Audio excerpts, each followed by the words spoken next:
rock stars hang out with rock stars. And so my advice for how to find the right people is like, look who they hang out with.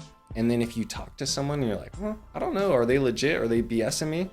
Talk to a couple of people that you know are succeeding and doing the business well. If they have no idea who it is you're talking about, probably that person's just cheap, but maybe not good. Like people who do good business, your name gets around pretty quickly, I think. You know, you're talking like over half of the business has been aggregated by Wall Street. Rain City's playing the game too. Yeah. It's so funny because I get shit fairly regularly. Like, I'm not going to be a fucking Wall Street guy, blah, blah, blah. And like, what are you over here issuing bonds? And I'm like, fuck, they're right. But the reason why I did that is because I know the writing on the wall.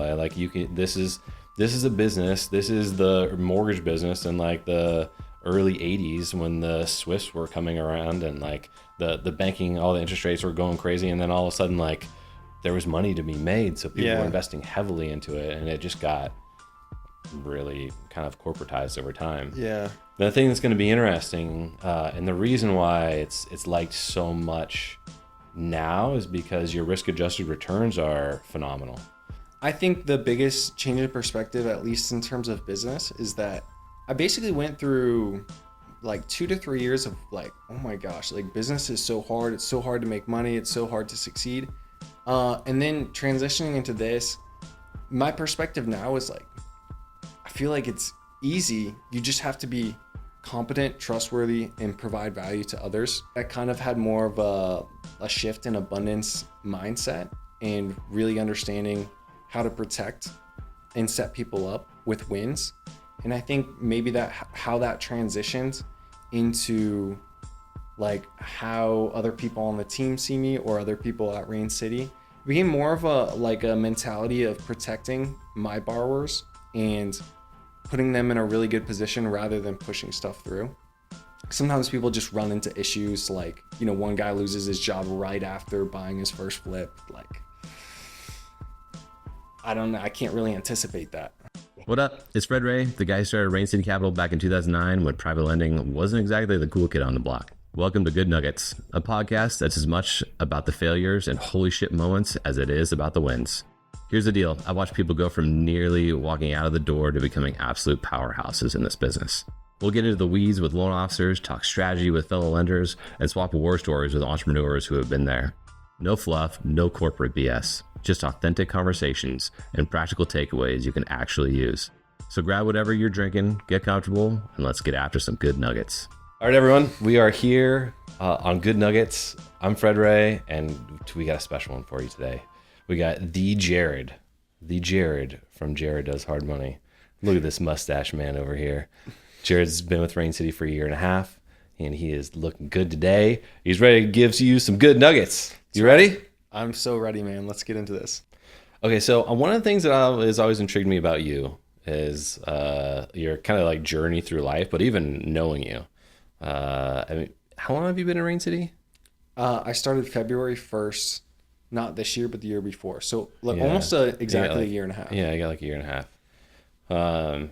You definitely have a unique outlook on things, life, but also like, you know, business and whatnot. I guess, how did you end up in Florida? And, you know, what made you like really focus on the Tampa area? And I have some other follow-up questions because I'm kind of curious about this. All right. So origin story on this one. So I don't come from a family of entrepreneurs. In my whole extended family, I've got one cousin who owns a business, but I wouldn't say she's like particularly entrepreneurial. So I grew up super remote, like this town of 20,000 people in Upper Michigan. And so growing up, I literally didn't know like entrepreneurship was a thing. I thought you could just like be a boss, you know, like through a company, you eventually become the boss. And so when I got into college, I went to this like random school in the middle of nowhere because they were like, hey, it's free for you. Because they had really low graduation rates and stuff. So if you had a good SAT, they're like, please, we need some smart people here. It's like, sign me up. I'm there. So anyways, when I was there, my freshman year taking econ classes, there's this professor who was like not even 30 years old yet. super, super charismatic, very smart, very engaging, and he was a real estate investor. And by the time I had graduated, he had bought, he was managing like 18 or 20 doors or something like that he owned. And so I had done a summer of conservation work in Idaho, and I was planning on moving somewhere out here. And I didn't really know what I wanted to do at that point. But I knew I loved real estate. I just didn't know what I wanted to do in it. And he offered me a job to go move to Grand Rapids. Like I was gonna be partners with him, and we were gonna syndicate real estate and all these things. And he had just bought a mansion on seller finance that had been split into like maybe 12 units or something like that. So it's like 36K, no benefits, just you'll get equity, you know? And so I did that, worked myself to death for like a year, wasn't really happy with it. And then I found out like the whole equity thing and commission and stuff was not a real thing. So that was not great. Basically you got like slave labored almost to, Yeah. like for what you thought was going to be a gravy train that didn't work out. Okay. Dude, I thought literally, I remember pulling off in Grand Rapids on Wealthy Street was the exit. And I was like, dude, Wealthy Street? Yeah. I was like, I'm going to be so wealthy, dude. I'm going to be a millionaire in like a year. Legit thought that. And then it was like, oh my God, like I have no money and like making like $2,000 a month. That's when I was managing that Class D mobile home park too. I was like, I need some extra money. That was for Open Door Capital too. Interesting, but I digress. So how I ended up in Tampa is that I kind of like out of nowhere, very short notice, got booted from that business. I don't know where to go. I don't want to be in Michigan. I was like, maybe I'll just move out west. And then some of my buddies who were having a ton of success in their wholesaling business, right when I was leaving, I remember this one week in particular, my buddy would text me. He's like, hey, we got another deal, just sold it for 40K. We got another deal, sold it for 30K. They made over 100K like in assignment fees in 1 week. Like, dude, we missed out on 2 or 3 deals because we were too busy to drive around and sign contracts. And this was May 2022. It's like right before the market just started shifted. to go crazy. Yeah. So they were like, hey, we'll fly you down right now. Like, come join us. So I got in my car and they flew me down, and then I later drove down a couple weeks later. And that's how I ended up in Tampa. And then, dude, we didn't do a single deal for like 5 months after that. You're like, no. Yeah, the whole market froze at that point. Yeah, the whole market froze. And of course, if you're like, wholesaling has some really nice perks, but one of the cons of it is that there is a lag period between buyer and seller expectations lining up. So that post May 2022, sellers still wanted everything and buyers were like pretty scared at that point, and honestly, rightfully so. And so that was an extremely difficult time to do deals. And we eventually, like, I picked it up. I figured out how to actually get good at sales and talking on the phone. And wholesaling is a very difficult, you've got to be very good at sales to succeed in wholesaling, which I'm sure you know very well. So that's how I ended up in Tampa, and I got to know that market really, really well. And when I got into lending, I was like, I know this market so well. I have so many contacts and such a good network here. I'm just going to lend here. And that's going to be my focus. And I don't want to cold call because I just did that for the last year and a half. And honestly, I hate it. And I hate it when people cold call me. So I'm not going to do it. Don't try calling me. I won't answer my phone. Yeah, my seriously. wife hates it. I don't answer my phone for anybody, ever. If you leave a message, then I might listen to it. Text is probably the best, but I never answer my phone. Yeah. Dang. So you get to Florida, you try wholesaling, you did it for like a year and a half, hated it, and you're like, okay, I need to go into lending now. Yeah, well, kind of what happened was the only reason I knew about hard money lending was my buddy that I did the flip with. And he would hear me complain about like wholesaling and how like I just wasn't liking it, so on and so forth. It's like, dude, I mean, I honestly think you'd be really good at hard money lending. Like, it perfectly lines up with your skills. And I was like, no. And then by the time I was into that flip, I was like, dang, bro, I need a job. And I had almost got into a legal dispute trying to assign a creative deal in Spokane. And it was just one of those things where it was like so emotionally draining that I just couldn't pick up the phone anymore after that for like wholesaling. I was like, dude, I just don't even want to. The transaction was so tough, and I was already in like at that time a tough financial situation. So like, dude, I don't want to do this anymore. I lost all desire to do it after like getting into this potential, like it was just a really, really sticky deal. And I was like, yeah, I'm done. I'm out. Man, listening to that story, and like obviously I've seen the breadcrumbs of you over time. It's not like we interact every single day and whatnot, but the arc of like who you are, how you show up, and the things that you say and do, I've got to watch it change over time. And knowing that like a little bit more of the backstory of how, and you're not going to be like, new situation, new job coming in, like, dude, my life is fucking like in shambles right now and I just need a job and a paycheck, versus, obviously the difference now. I think that actually helps build a little bit of context for me, which is kind of the story I was just about to tell you. So when you first came in, you were not highly liked. Oh, dude, I was stomping on toes. Oh, dude, it was and it wasn't even really the stomping on toes. You just kind of had this like know-it-all mentality, and you had an answer for everything.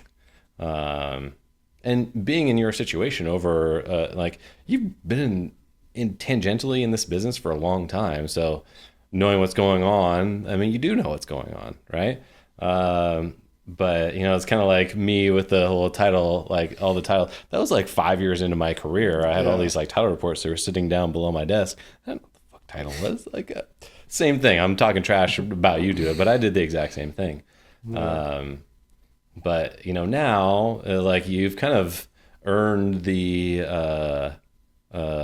trust of really a lot of people here. Whereas you kind of came in like, guns a-blazing, I know everything, knowing now you're probably weren't in the best place, mentally and whatnot. Now it seems to me you're probably in a better place, and like you've For sure. I can't say to sit here and be like you've grown, but I have grown for sure. The output of what you do, how you do it, how you say things, and you've earned the respect of the underwriting team. And that's pretty freaking hard to do as a salesperson. So I guess what's changed for you over the last year and a half since coming in and then, showing up here today? Yeah, there were some parts about the transition into like, I know this is a not corporate culture, right? But it was also still like, some of the early stuff I was working on, I was like, what do you mean we need like XYZ thing? Like, what in the world are these things? This is a good deal. Fund it. I was so used to like, if I need something, I get it done. Like I had never been part of an organization that was more than like 4 people. So that took a lot of learning. And then there's also, I don't even know what you would call this skill, but like the art of documentation. You know what I mean? Like there's some borrowers who they'll like throw together crap. Like, sloppy budget and scope, sloppy operating agreement. It's like, maybe this can get through. But in the early days, I'd get frustrated about like, oh, why do we need XYZ things? And there's always a reason.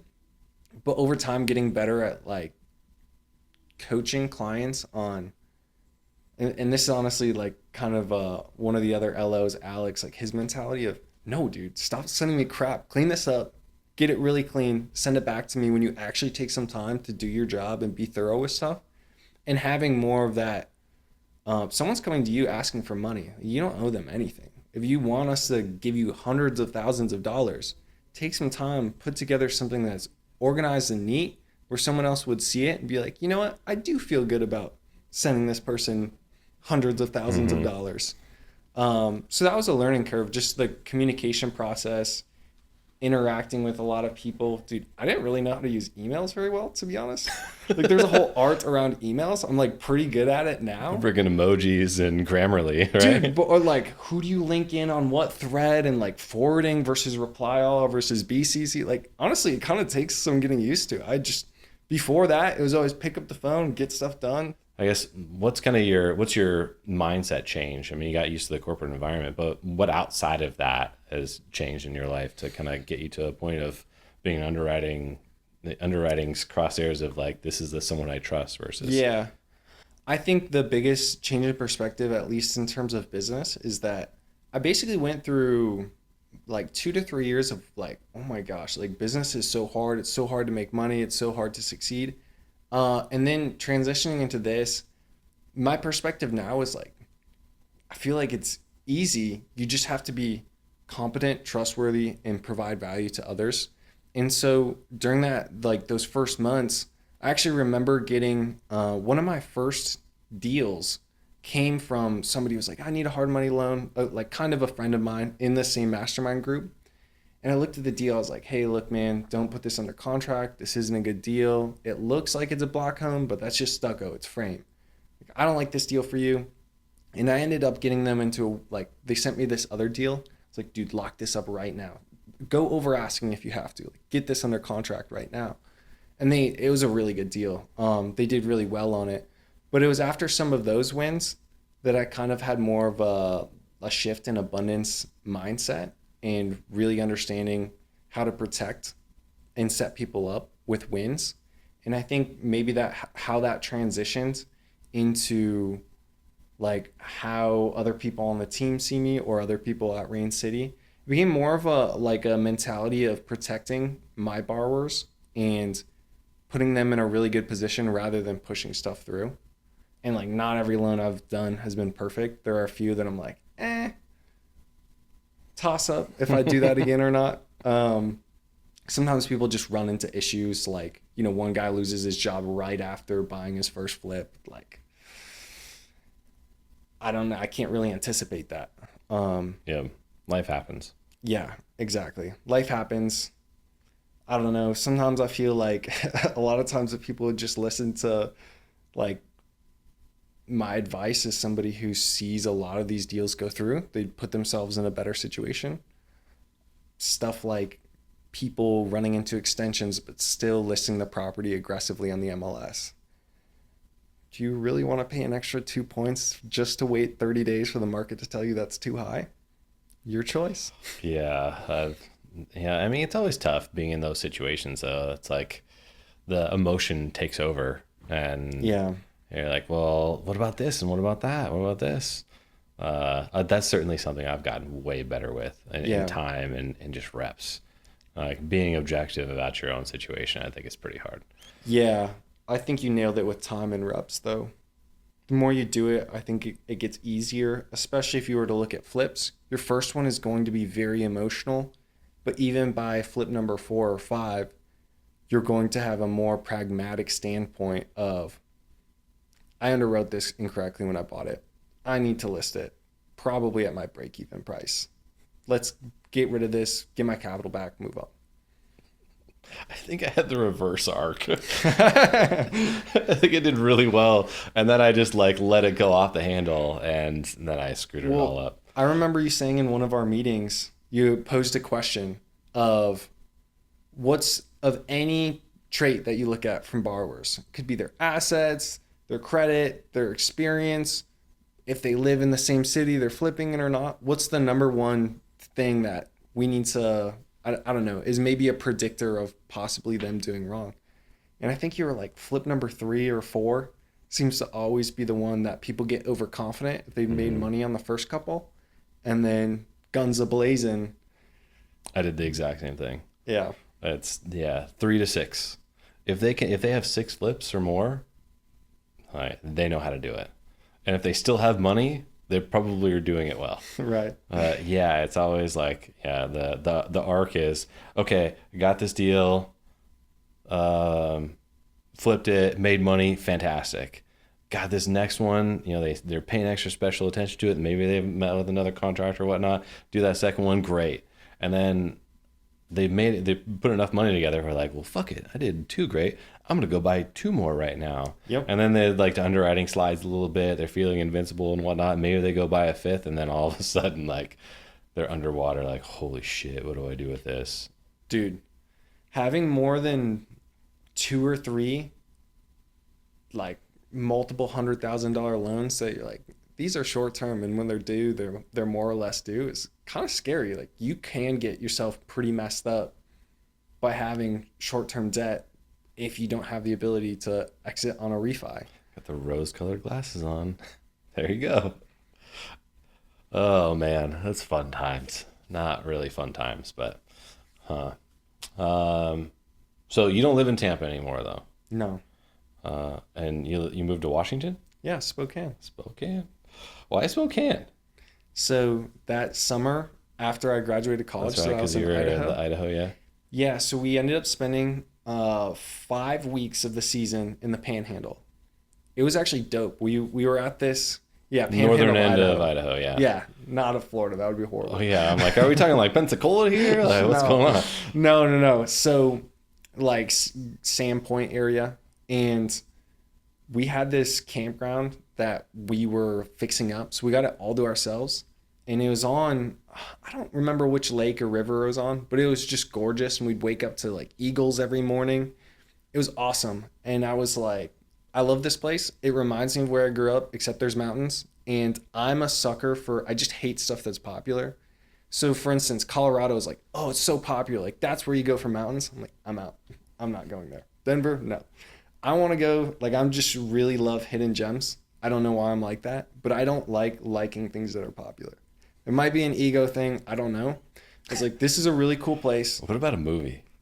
A movie? Well, yeah, what about a popular movie? Okay, I love Napoleon Dynamite. Okay, there we go. You don't hate all things popular. There's No. physical places on the map. Okay. It depends. It's case by case. But when I was there, I was like, I don't know what this place is. This is really dope. I want to live here. I thought I wanted to live in Boise maybe, but I was like, I do not like living in the middle of the desert, and it's kind of in the middle of nowhere if you leave that area. And the mountains, you don't get actual good mountains for like a full 3 hours of driving outside of it's Boise. No snow. I love snow. I love Four Seasons. And so after spending that summer, I was like, what's the closest metro to here? Spokane? Like, all right, cool. There you go. I like it. Drove through it a few times. The downtown there honestly is sick. If it wasn't for the homeless and drugs and things like that, it's crazy, And they dude. call it Like the Spokompton waterfalls. for a reason. Yeah. I live in the worst part of town. And I'm like, you know what? It's not that bad. Oh, that's funny. What's something about your journey most people don't know? Well, a couple things. One, I used to live out of a tent. So that was while doing conservation work in college. So that's actually how I figured out that I wanted to live out here. So that was like a year ago? No. 2020? Dang, dude, like 5 years ago. And then another thing most people don't know about my journey is that for a while I managed a Class D mobile home park. That's why I knew I didn't want to get into that business. And yeah, I've done a lot of weird different things within real estate. So I'm kind of well-rounded. You made a comment to me, and you sent me an article. Do you remember the article that you sent me and what you called yourself?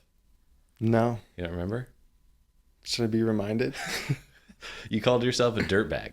Yes, that is accurate. Can you tell us more about this? Is not the like dirtbag in the normal sense. This is something different. So can you Yeah, it's more of like a viewpoint on lifestyle, I would say, where typically people, when they think of like having a successful life and what that means in the US, it's like getting the house, getting the car, getting the good job, making a certain amount of money.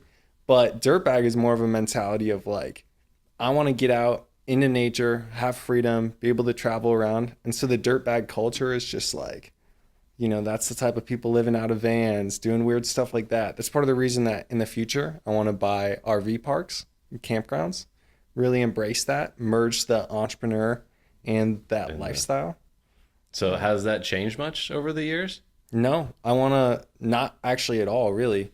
That's part of the reason I actually really enjoy doing what I do now because, dude, like I can go to Peru and lend from Peru. I can go if I want to set up a Starlink on a van and go into the middle of the Idaho woods and sling some loans, like I can do it. So I actually want to, in the next couple of years, start getting that van and then go and like be working from campgrounds and RV parks and like making friends with the old owners, you know? They gotta think of me as their son and then give me some really good creative terms on buying a park. That's like the rough goal right now. That's a rough goal right now. Yeah. So the true dirtbag at heart, not the bad way. The good dirtbag. Dirtbag, not scumbag. They're actually different things. Yeah. That's funny. Ian always calls people like that are kind of like the scumbags. He calls them dirtbags, and you forever change that term for me. Yeah. And so oftentimes I don't use it, but that's what funny. I thought. And then I remember like riding around in a van with a bunch of other people in my crew, and they were like talking about like calling each other dirtbags and stuff. And I was like, you guys aren't bad people. They're like, no, you don't get it. Oh, that's funny. All right. So I give everybody a shot at one question for me. You got one and only one. I'm not sure if they warned you or not, but have at it. It's all you. Yeah, I'm ready for it. So the start of this podcast, you talk about how hard money lending wasn't the cool kid on the block in like 2009. True. I feel like it's pretty cool kid status right now. It is. And so my question for you is, where do you see the industry being in 5 years? Is it going to be this thing where everyone's still crazy about it and there's 100 people trying to start lending businesses? Or do you think it's going to pull back at all? I guess, where do you see the industry maturing to in the next couple of years? It's a great question. One that is contemplated a lot. And I think the destination is already predetermined at some point. When I started, Wall Street was not involved in this business really in any meaningful way. It was, rich people that had balance sheets, family offices that may have had like a debt financing arm or whatnot, but it wasn't aggregatable. You couldn't get enough assets, without building a giant sales team or whatever. That has obviously changed. 2015, first securitization happens. Means like, hey, I sold a bond. It was a private place deal. It's like, hey, I got $100 million. You want to loan me $75 million? Okay, great. Let's do a deal. It was kind of just debt financing, but it had a QSIP that was basically like registered with the SEC type of a thing, where it was, it was out there. Still privately placed, but it was like the first step into Wall Street kind of doing this. And it's also on the heels of, Blackstone with Invitation Homes buying tens of thousands of houses on the back of the housing crisis. So it's kind of been this slow burn up until like, wow, during the housing crisis, they realized there's an asset class, which is single family, that like you can aggregate a lot of this shit, have really great yields, have really, high returns and low risk. Your risk adjusted yields are outsized in a lot of ways, especially if you manage it right. So you kind of going through this arc of like, 2010 rolls around, private equity just like, holy shit, Blackstone really kind of put it on the map, and everyone started to, follow suit. And then they're like, well, what else goes along with this business that's really high yield and untouched? The lending part. Fast forward, from 2015, when the first securitization is done, Wall Street owns maybe 5% of the overall like asset class, assets that are produced out of this business. Now it's closer to like 55, 60%, a decade more, since the first deal that really got done. You're talking like over half of the business has been aggregated by Wall Street. Rain City's playing the game too. Yeah. It's so funny because I get shit fairly regularly. Like, I'm not going to be a fucking Wall Street guy, blah, blah, blah. And like, what are you over here issuing bonds? And I'm like, fuck, they're right. But the reason why I did that is because I know the writing on the wall. This is a business. This is the mortgage business in like the early 80s when the Swifts were coming around and like the banking, all the interest rates were going crazy. And then all of a sudden, like there was money to be made. So people were investing heavily into it, and it just got really kind of corporatized over time. Yeah. The thing that's going to be interesting, and the reason why it's liked so much now is because your risk-adjusted returns are phenomenal. There's, knock on wood,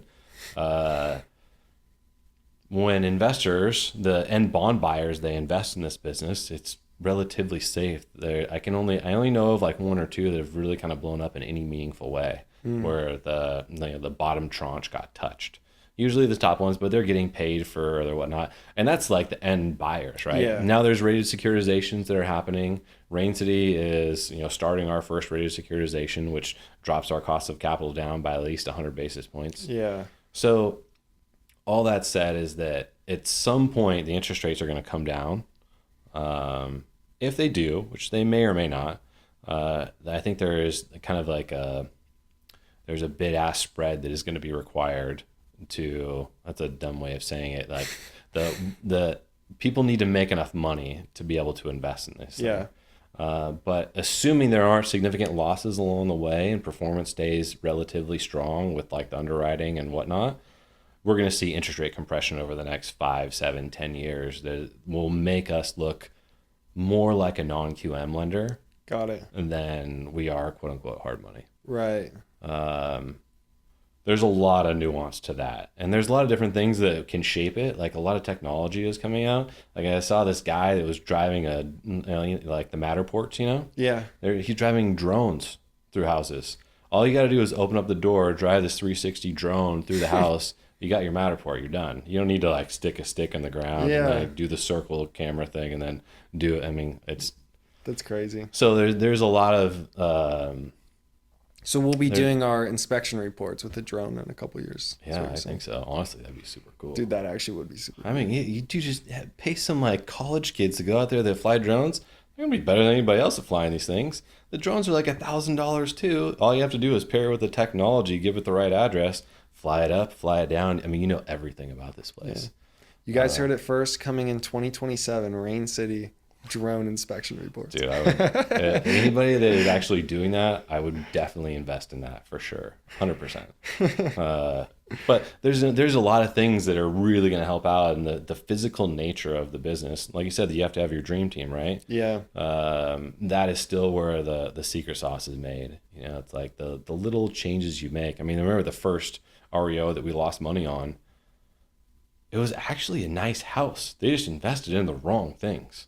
I mean, they had this giant, beautiful deck, and then every room in the house was like chopped up and weird, and you couldn't even put a bed in like one of the bedrooms. Like, what are they doing? So there's still a lot of nuance that can shape it out. But if you have drones that are flying through, you have AI to help you design things and whatnot, and you can like literally stamp out some of the stuff, which just lends towards our cost of capital shrinking pretty significantly. I think or not necessarily, the cost of capital getting so small that like right now we're talking like, there's not a much bigger difference. I mean, the astute ones don't care about the interest rate. It's all about everything else, right? Yeah. Interest rate on a short-term loan kind of doesn't matter. Yeah. But that'll end up saving people money over time, which will end up driving prices up for wholesale transactions because they can afford more. I mean, there's a lot of different pieces that are around there. But if the overall real estate market holds up, in a decade from now, we'll be in kind of a weird spot. Yeah.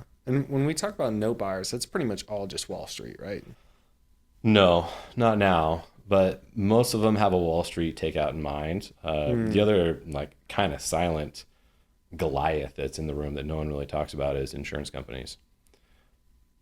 I don't know what the percentage is. I could probably figure out, at least in kind of a roundabout way. Between REITs and insurance companies, there's a significant dollar amount that is invested in this industry. So from insurance into hard money? Yeah, well, I mean, they're buying the DSCR loans. Or if you're looking at the DSCR securitizations, they're buying like the safest tranches that certainly meet their yield requirements and or exceeds it. And their risk is insanely low as long as the originations aren't terrible. Interesting. So yeah, I mean, you're going through the metamorphosis of, Rain City has kind of done along the way of, from being a one-man shop to being like an actual real business where Wall Street is interested in it. Right. And I think it'll kind of change things over time. Yeah. Institutionalize, which makes it less fun, in my opinion. Like, I really love the days when, it's like I just called somebody and I got shit done. Or like, you were lending on gas stations? It was just me and Valerie. I did do gas stations. It was like me and Valerie. I was like, Valerie, we're going to approve this one. She draws the loan documents. I'm calling them, and it's just like, it was just us, right? Yeah. There is a beauty behind that, but there's the leftovers of this business is probably not something that I'm gonna want to do. I mean, they're doing securitizations on second home or second liens, Really? which whatever. Like that's a market that's kind of needed anyway. Second mortgages has always kind of lived on bank balance sheets, but now they have an exit to be able to do it. Got it. Which makes it a little bit more attractive. I think that's good for the rest of the market, but the home equity plays that people are doing, and I mean, this is convoluted, but it's not a loan. It's an investment in that property, and whenever it's sold, they get an equity upside. There's securitization for those now too. Wow. Yeah, it's a trip, man. Whenever Wall Street gets involved, they start blowing stuff up, and it's funny. Like, the words that I would use versus the words that the Wall Street would use. It took me so long to figure out. I would be like, I'm making notes, and all of it was acronyms I didn't understand. Like, okay, I'll come back to that one. What? Okay, I went back to that one. It took me like a month to figure out, talking to all these knuckleheads. Okay. What's the biggest mistake you made in real estate? And how did you bounce back? The biggest mistake I made in real estate was actually the first flip I bought. So this was at a time in which I was like pretty impatient and very frustrated. So for perspective, I'd been wholesaling, doing acquisitions for a buddy of mine in Tampa for like a year and a half. At this point in time, dude, I was just sick of cold calling. I wasn't consistently making good money. Every once in a while we'd have a good month. I was just starting to hate it and hate working for someone else. And I was like, you know what? I'm just going to quit, start my own wholesaling thing and buy a flip. And then I just like bought not the first deal I saw, but one of the first ones that I saw.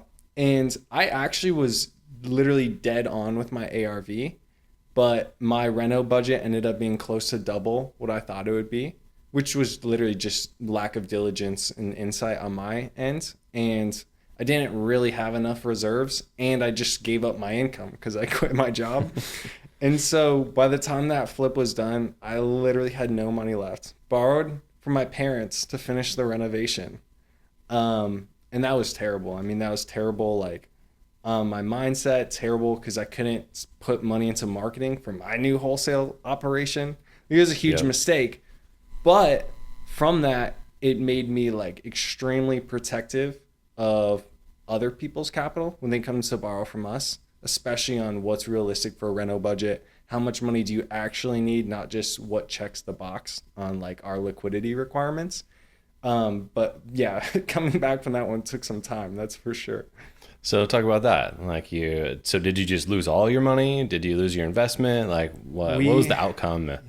And kind of walk me through the rest of it. Yeah. So over the course of the project, essentially we borrowed, this is funny. So my buddy, I did this with a friend of mine. He works at another hard money lending company, still good friends, great person, like had no qualms with him throughout. And we still do business together. But he was like, hey man, higher leverage is risky. Like, let's do a 20% down rather than 15%. I was like, okay, cool. Like, no worries. Well, the problem with that is then, we had more money into the deal and less for reserves. So then when it came up that, hey, our reno budget isn't 40 grand, it actually ended up being like 67K.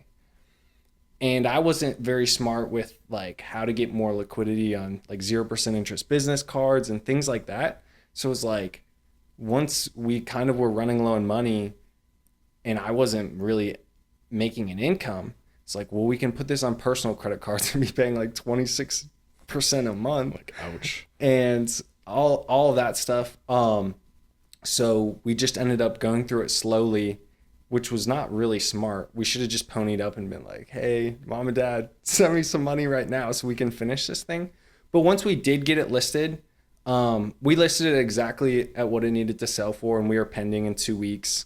And I mean, it was like $325K price point, so super affordable. I think we ended up getting an FHA buyer. So once it sold, then I got most of my money back, and we ended up taking losses of $10K a piece. But it was... That's not bad for your first flip. No, terrible situation. it could be worse. The downside was minimal, but on that house, it was a frame build, like a 1950s frame build. So in Florida, frame sucks because there's termite risk. Like if you buy something that's frame, it's not a question of are there termites or not. It's like how extensive are the termites? And we had thought the house had been tented a few years ago. And so when we bought it, my contractor was like, oh yeah, dude, there's no termites in here. We started pulling back one of the drywall or something. Well, I wish, man. The load bearing external wall was literally so thin you could just push through it with your hand. No tools required. And so literally over the weekend we were like, we're throwing up framing, replacing that part of the roof. Like it was legitimate, one wall completely gone, half of another wall in a good maybe like 10 foot by 10 foot section on the roof. So that was just, I mean, we couldn't get that capital back because that wasn't on our budget and scope, right? Yeah. So we were just instantly like $8,000 out on reno we weren't going to get reimbursed for, which when you're tight on capital is tough. Welcome to flipping houses. Yeah. But luckily it was an 865 square foot house that we had a lot of solid comps for. So there was only so much money you could lose on it. And it was in decent enough condition that we could have sold it as like, it wasn't unlivable when we bought it. It wasn't, filled with garbage and, anything like that. So I'm sitting here doing the math. You bought this place. I don't know how much you bought it for.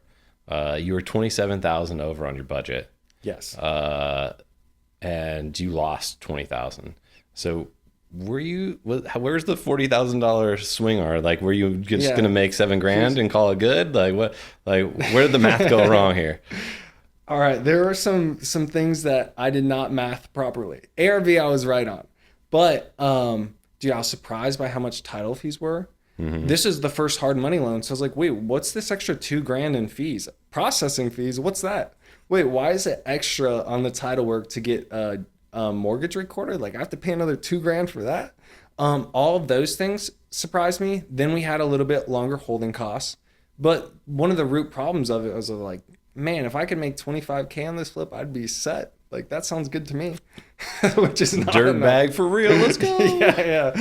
Yeah, exactly. I could buy a van with that. So it was several factors. One, not underwriting with enough profit. Like in my opinion, there's really never a deal worth doing where you're projecting less than 40K net, unless it's, middle of nowhere Arkansas and it's an 80 grand house or something like that. But that had to pay my parents some money on their second position loan, or rather unsecured. Insurance caught me by surprise. It was just all these little factors that I didn't really anticipate, and I didn't get great guidance from my friend on like, hey, here's what to expect. Like, I'm kind of surprised he went into it and was like, 25K is good for me too. Like he had been lending for a bit. So I was, in hindsight, I was like, why did you do that deal with me? But whatever, we both learned, I guess. Arc of a loan officer, as we describe it. Yep. First year blows. Second year's like even keel, like you keep doing what you're doing, but you're like, okay, I can make money in doing this. Third year is when it really starts to click and you're kicking ass. Yeah. You're in the middle of your second year now. Yeah, I mean, do you kind of feel like you're in that same boat? I think I'm ahead of the curve, to be honest. I mean, I did so over, not this month. This month was a little bit slower for me. I had some stuff die, but over the last 2 months, I did 19 loans. No, I did almost 30 loans. I think 29 loans in 2 months, and those were like two of the bigger paychecks I've ever seen in my life. And I was like, wow, if I made this much and just stayed at this amount, like I'm pretty much could do everything that I wanted to do in my life, be generous, do all of the things, put myself in a good position to chase some of my other goals, start a family, etc. So it's funny, when I first started, I was like, man, I'm like so far behind. I only did one loan my first month, which happened to be this like mini mansion in Miami. You remember that one? Shit, I remember that one, yeah. Dude, We've done that. Actually, they succeeded and everything on that, but just way overlisted it and multiple extensions with them trying to refi. And I think they actually did like a couple of days ago. Did they? Yeah. I'm pretty sure it's off the books. Like I can't see for sure because I don't like always get notified with that. But then the next couple of months I did like a few loans a month, like 2 to 3, and then it was 4 to 5. But by the end of the year, I was like, I'm doing okay. And they're like, oh, you're actually like doing better than what we'd expect for someone in their first year. And I was like, oh.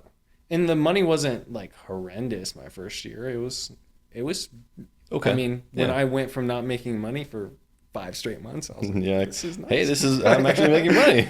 yeah, this is nice. But no, I think even from the start of this year to where I'm at now, I've made way more money so far this year already than I've like ever gotten close to in any other year. And it's nice because honestly, there's some really great verticals within this business.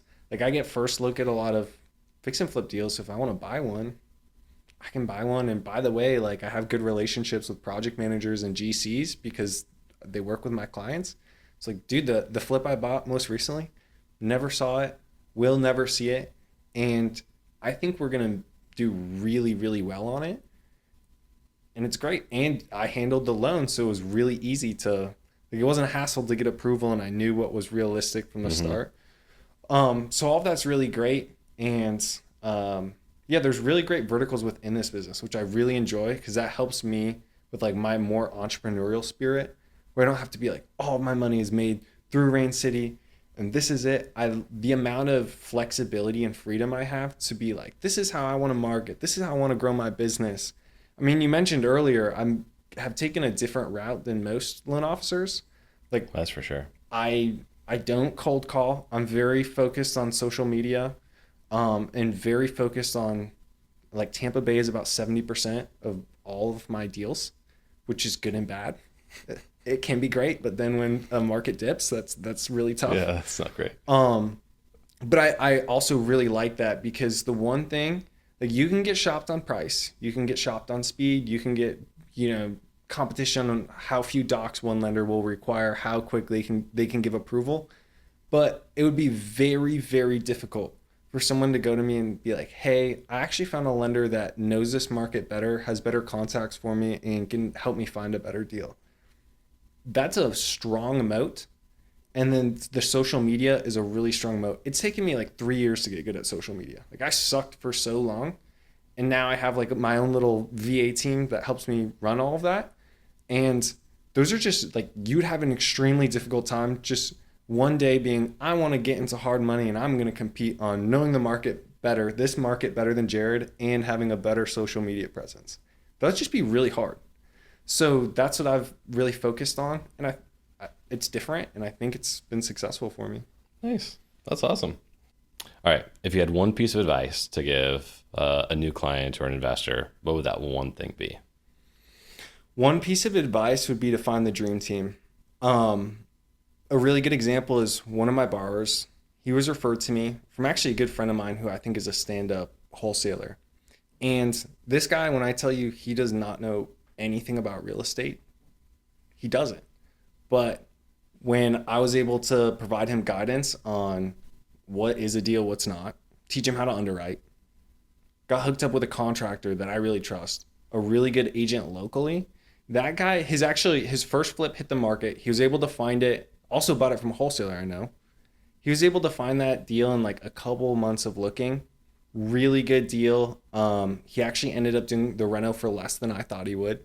And he's selling it for about $20K more than I thought he would, assuming his pending contract goes through. Mm-hmm. But that guy went from like not really knowing how to do the business. And in his first flip, I think he's going to net 50K plus.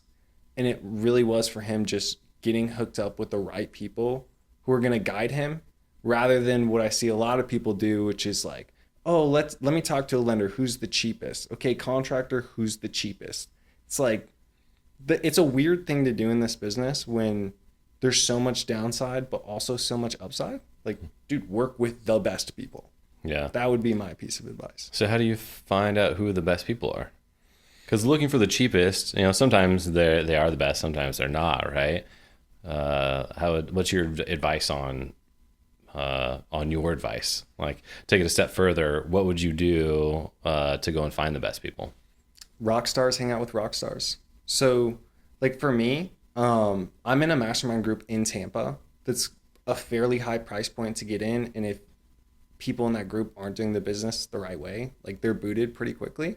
So for that specific transaction, I think every single person involved was in that mastermind group. And so my advice for how to find the right people is like, look who they hang out with. And then if you talk to someone and you're like, well, I don't know, are they legit? Are they BSing me? Talk to a couple of people that you know are succeeding and doing the business well. If they have no idea who it is you're talking about, probably that person's just cheap, but maybe not good. Like people who do good business, your name gets around pretty quickly, I think. So by referral, it's like, hey, talk to whoever else they're working with and hopefully they'll shoot you straight. Yeah. And I would have a bias towards too. Usually people who are really good, they're posting a lot of stuff on social media. Not always, but a lot of high performers will do that. Cause honestly, it's like a lot of BS, a lot of work, a lot of systems and all this stuff to get your message out there. But if somebody has a lot of good, helpful advice on social media that they're putting out, they might be a dummy, but it's also like a pretty good barrier to entry. And, you know, I'm of course going to say that because I do that. I was going to say, like, I'm going to go with maybe. But yeah, social media is an interesting thing. Some people are awesome. Some people not. And there's obviously like a hell of a lot in between. Yep.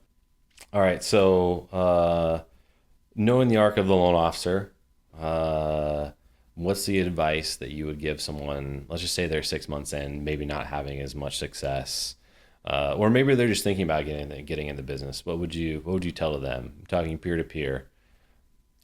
If you don't understand how somebody makes money on a fix and flip, probably not the right business for you. Because of my background of losing money on a fix and flip and wholesaling, I had a really good understanding of what it looks like to actually find a deal worth doing. And so when you're having a conversation with someone and you're selling them, when I am getting sold to, like if I were to buy anything else, like I was chatting with an attorney recently. He was like, this is what you do. This is how to do it. Like, let me know. I love that. What I see a lot of loan officers do is they'll like immediately get into price. They'll talk about interest rates. Like, dude, the way to sell these, someone calls you up and is asking about a deal. Hey, before we talk numbers on it, I don't even know if I'm going to like this deal yet. Half the deals I get sent are garbage. Someone's like, oh, this guy is not like starving for my business. It's like, why don't you send me the address? Send me the numbers on it. What are you going to do for the reno? And then comping it live, people will start to see like, oh, this guy actually knows what's up. Like he's actually going to let me know that I've got a good deal. And when you're thinking about locking something up, you're not sure quite how you feel about it. Maybe you're overexcited and you can be the guy that's, this is a great deal. Lock this up right now.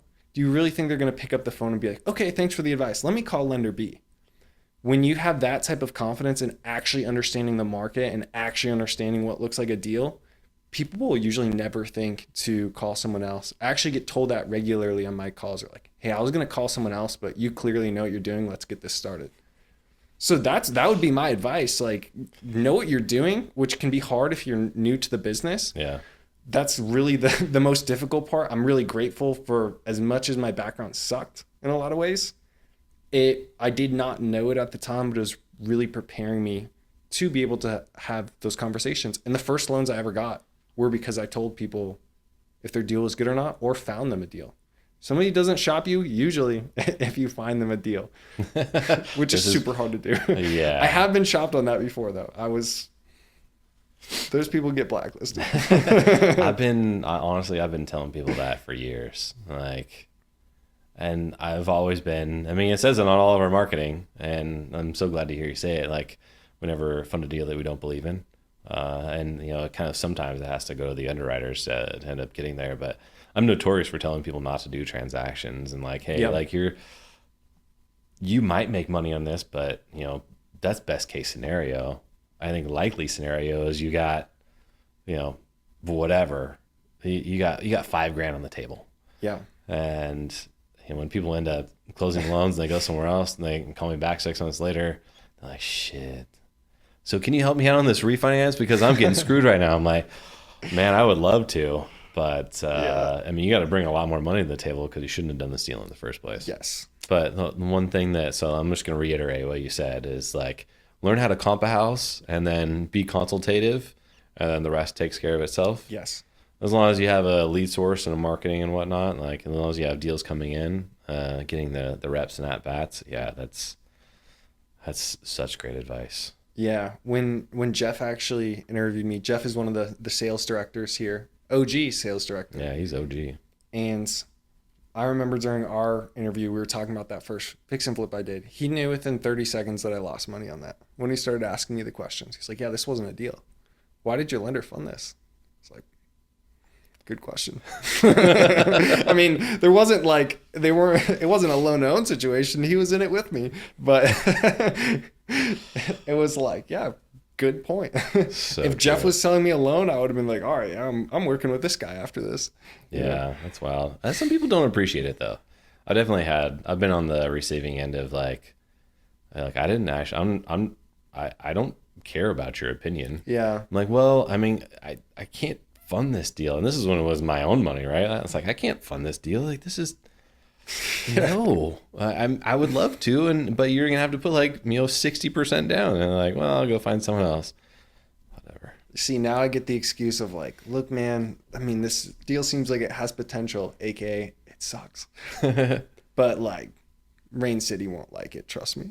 Oh, yeah, so you're using us as the backside. My underwriting team won't like it. That's what I like to say. Yeah, I mean, I could see your underwriting value is going to come in lower. That's funny. Trust me. Oh my gosh. Well, thanks for coming on. Thanks for sharing your story. I appreciate it. And maybe I'll have you back sometime soon if you end up moving to Seattle or Bothell. Right. Well, Bothel's too popular for you. You're not gonna live in Bothell. It's too popular. Yeah, I need to go to like Olympia or somewhere that everyone seems to hate. I think you're better off in Spokompton than you are in Olympia. Yeah. That's for sure. Agreed. Yeah. Nice. Well, welcome to Washington. It's nice to have you. Good to have you closer. You can just driving range in. Yeah. And I'm sure I'll see you soon. Yeah. Sounds good. Thanks for having me on.